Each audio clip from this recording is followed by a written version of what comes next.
담대한 투자 시간 이어가 보도록 하겠습니다. 시장 조금 더 철저하고 객관적으로 바라보기 위해서 정보 제공해 드릴 거고요. 무엇보다 이 시간에는 차홍선 대표와 함께 화학주의 변신에 대해서 계속 알아보고 있는데 오늘 조금 더 상세하게 들여다볼게요.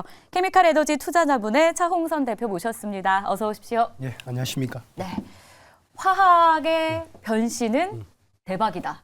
네, 지난주 했던 이야기가 기억이 나는데요. 많은 분들도 그 후속 이야기를 궁금해하실 것 같아서 계속 이야기를 좀 이어가 보고 싶어요.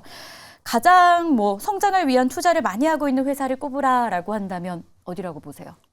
LG화학이라든지 롯데케미칼이라든지 이런 회사들이 있습니다. 이들 기업들은 왜 이렇게 공격적으로 투자를 하는 걸까요? 우리나라 화학 기업들이 네. 기본 한 역사가 한 50년 됐어요. 50년 됐는데 기존에는 이렇다 할 성장 산업, 성장 섹터를 못 찾았어요. 네. 기존에는 보면은 이제 석유라든지 천연가스를 가지고 와가지고 화학 제품을 만드는 구조. 그러다 보니까 50년 동안 하다 보니까 돈을 많이 벌었던 거예요. 돈을 많이 벌고 주가도 어느 정도 규모로 가고 이러니까 다들 어떻게 돼 있냐면은 다들 현금만 들고 있는 구조. 그렇게 구조가 변했죠. 근데 이제 흔히들 고민을 할 때 보면은 이제 플라스틱이 썩지 않는단 말입니다. 네. 그러니까 그런 단점은 있었는데 그게 이제 고민을 늘 하고 있는 거죠. 그래서 보면은 이렇게 보시면 돼요. 화학 부문은 크게 보면은 섹터가 3개가 있다 이렇게 보시면 돼요. 뭐냐면 화학 부문이 진출하는 석유 부문이 있어요. 석유 부문 뭐냐면은 휘발유라든지 경유라든지 휘발유차, 경유차라든지 이런 석유차가 있잖아요. 석유차를 가는데 근데 이제 미국이나 유럽의 전략은 어떻습니까? 전 세계 선진국의 전략은 석유차하고 경유차보다는 오히려 친환경차로 갔으면 좋겠다. 그래서 전기차, 수소 트럭, 바이오 에탄올, 바이오 디젤 이런 것들이 개념이 나오기 시작했죠. 그래서 전기차 관련 주식들, 배터리 관련 주식들이 이제 거의 폭등하다시피 한 거죠.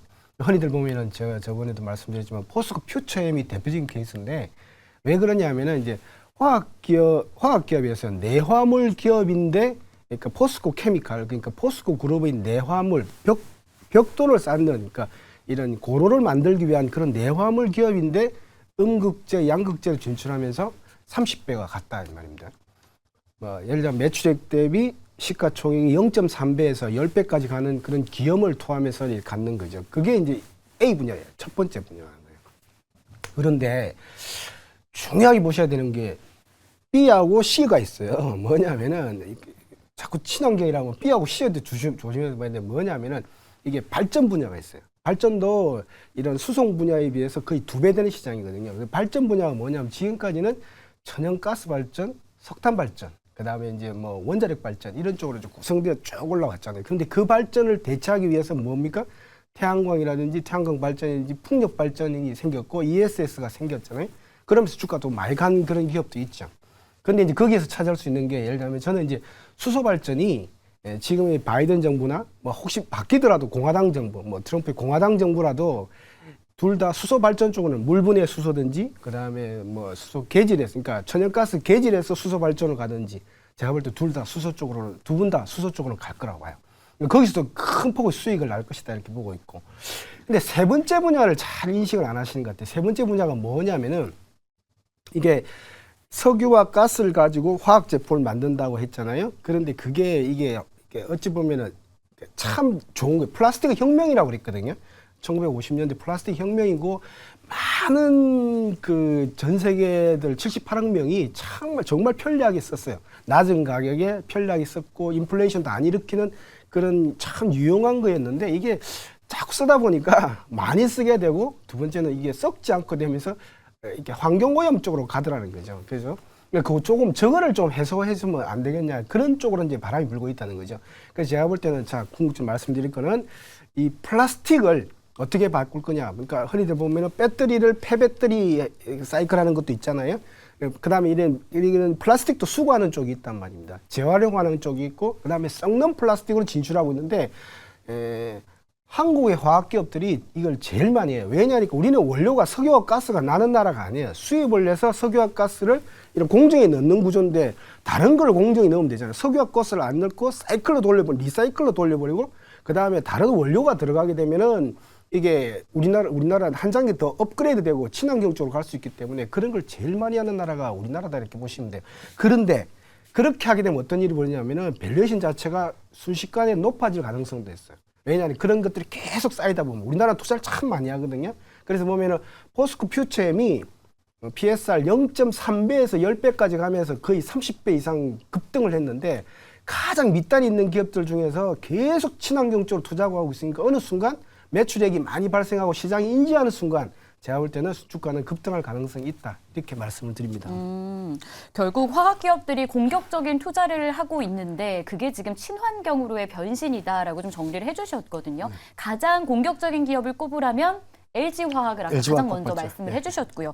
LG화학 그러면 기존 화학 제품을 친환경 제품으로 변화시키기 위해서 어떤 투자들을 하고 있는지 좀 세세하게 들어가 보고 싶어요. 제가 이제 LG화학하고 롯데케미칼 사례를 설명드릴 텐데 투자자분들은 어떤 걸 염두하셔야 되냐면 LG화학이나 롯데케미칼도 좀 규모가 있잖아요. 그렇죠. 와, 그러면 이게 포스코 퓨처엠처럼 30배가 날 수 있을까? 이런 생각을 할 수도 있잖아요. 그럼 자, 이걸 보시면서 어떤 기업을 찾느냐면 벤처를 찾아야 돼요. 벤처 중에서도 이런 바이오 플라스틱이라든지 리사이클 플라스틱이라든지 썩는 플라스틱에 기술력이 있고 지속 가능하다 그러면 그 기업은 포스코 퓨처엠처럼 30배씩 급등할 가능성도 있는데 그게 미국 기업이든 한국 기업이든 한국 투자 많이 합니다. 그런 기업 찾으시라는 거고 설명은 제가 일단은 LG화학하고 롯데케미칼로 설명을 드릴게요. 뭘 먼저 많이 하니까 이 큰 기업도 제가 볼 때는 뭐 상승 관심을 많이 가지셔도 되는데 작은 기업은 더 크게 급등하니까 이 분야에서 누가 최고지 강자지 이런 걸 염두하시라는데 LG화학이 ESG 경영을 발표했습니다. 지난주 발표하면서 뭐냐면은 ADM 그다음에 E&I, 그다음 GS, EPS하고 이렇게 친환경 플라스틱 쪽 투자를 한다 이렇게 나왔어요. 보시면 알겠지만은 친환경 바이오 플라스틱을 하겠다. 그러니까 소재를 바꾸겠다 이런 소리고 그다음에 바이오매스는 이게 우드칩, 예를 들면 목재를 가지고 전기와 열을 생산하겠다. 이렇게 구조가 되어 있습니다. 그리고 바이오 항공유에 진출하겠다. 바이오 디젤 쪽에 진출하겠다. 이런 거를 발표를 했습니다. 자, 그래서 이런 쪽이 왜 그러면 LG화학이 가장 많이 투자를 하잖아요. 그래서 전기차 쪽에서는 배터리 쪽 투자를 했고 LG 에너지 솔루션이 나왔고 양극재도 진출하고 있고 그 다음에 이제 흔히도 수소도 진출했고 그 다음에 이런 플라스틱 쪽에서는 썩는 플라스틱, 리사이클 플라스틱 쪽으로 가장 많이 진출해 있다 이렇게 보시면 될 것 같고 그다음 그래서 투자를 많이 하고 있습니다. 그다음에 이제 롯데인데 롯데케미칼도 세 가지 개념을 발표를 해요. 뭐냐면은 이게 중요한 게 보면은 리사이클이라는 게 있어요. 뭐냐면은 바이오는 세 가지 분야가 있는데, 그러니까 플라스틱은 첫 번째는 뭐냐면은 이렇게 물리적 플라스틱이에요. 뭐냐면은 기계적인데 뭐냐면은 플라스틱을 수거해서 씻어서 다시 분쇄해서 플라스틱을 다시 만드는 거예요. 그러면은 기초에 들어가 있던 석유와 가스가 들어가지 않아요. 그 대신 그걸 가지고 폐 플라스틱을 가지고 플라스틱을 만드니까 고부가를 만들어낼 수 있는 구조죠. 친환경이다 말입니다. 유럽에서 좋아하고 미국에서 좋아할 수도 있다 이렇게 보시면 될 것 같고 그 다음에 열분해를 해요. 플라스틱을 열분해서 다시 플라스틱을 만드는 구조. 이것도 석유와 가스에 원료가 들어가지 않고 원래 가공 시설이 들어가고 그 다음에 이제 썩는 플라스틱. 썩는 플라스틱. 예를 들면 사탕수수, 설탕을 만드는 사탕수수를 가지고 예를 들면 물병을 만드는 구조. 물론 요즘에는 강도는 약하지만 계속 개발 중에 있다. 이제 이렇게 보시면 될 것 같아요. 그래서 그다음에 뭐 예를 들면 효성그룹 같은 경우는 그 기존에 있는 수소가 많이 나오잖아요. 수소가 많이 나온 걸 가지고 그걸 이제 수소 발전이라든지 수소 트럭이라든지 이런 쪽 수소 수출 쪽으로 가고 있던 그런 형태도 있습니다. 그래서 이런 개념을 조금 더 이렇게 바이오 플라스틱을 새로 리사이클하는 그런 개념을 좀 많이 염두하시면 좋을 것 같아요. 그러면 LG화학이 지금 친환경 소재로 변신을 하는 그 시그널을 저희가 지난주에 확인을 했고 그에 따른 기대감이 지금 높아지는 상황이다 말씀해 주셨는데 다른 기업 중에서 비슷한 형태로 변화를 시도하는 그런 기업들은 또 없을까요? 그러니까 조금 전에도 말씀드렸지만은 이런 플라스틱을 예를 들면은 썩는 플라스틱, 그 다음에 리사이클링하는 플라스틱 이런 쪽 소재를 바꾸는 플라스틱 쪽에 정말 제일 잘하는 기업이 한국 기업입니다. 한국 기업이기 때문에 제가 볼 때는 뭐 LG화학도 그렇고 SK이노베이션도 그렇고 그다음에 롯데케미칼도 그렇고 뭐 효성도 그렇고 우리나라 기업들은 다 뛰어들었어요. 왜냐니까 50년 동안 자금력이 풍부해졌어요. 그리고 풍부한 걸 바탕으로 그러니까 배터리 소재도 들어가지만 수소 쪽도 들어가지만 이런 플라스틱도 계속 친환경 플라스틱으로 들어가 있고 있기 때문에 여러분들이 그러니까 주의 깊게 봐야 될 게 뭐냐면은 제일 좋은 거는 뭐 30배짜리를 찾으려면 벤처에서 찾으세요. 벤처에서 가장 기술력이 뛰어나고 지속 가능하다면 그 기업이 제일 많이 뜰 거고요. 아니, 제가 볼 때는 이 민주당이든 공화당 정부든 정부가 바뀌더라도 플라스틱은 친환경 쪽으로 제가 볼 때는 갈 거라고 봐요. 지속적으로. 물론 석유가스, 화학에 대한 밸류에이션 자체는 일시적으로는 많이 높아질 거라고 봐요. 왜냐하니까 이제 공화당 같은 경우는 석유와 가스, 화학을 쓰자는 거거든요. 왜냐하면 물가를 떨어뜨리려면 이게 가장 필요하다 이제 이렇게 보는 거죠. 그렇기 때문에 제가 볼 때는 이런 친환경 플라스틱을 염두에서 제3의 영역이 있는데 그 영역에서도 급등주가 나올 것이다. 근데 지금 주식시장은 그게 반영이 안 돼 있단 말입니다. 예를 들면 뭐 롯데케미칼 같은 경우는 50조 중에 거의 30% 이상을 친환경으로 만들겠다는 거잖아요. 2030년까지. 그래서 뭐 시가총액이 50조 가겠다 뭐 이런 말을 하는 거잖아요. 그렇기 때문에 이게 정권이 계속해서 바뀌든 안 바뀌든 제가 볼 때는 화학 쪽에서는 화학 제품 쪽에서는 이런 석유와 가스를 줄여나가면서 그다음에 썩는 거, 그다음에 리사이클 쪽으로 계속하고 있으니까 이런 기업들 우리나라 기업들이 대부분 다 많이 포진돼 있으니까 그런 기업들 잘 찾아보시는 것도 좋다 이렇게 보고 있습니다.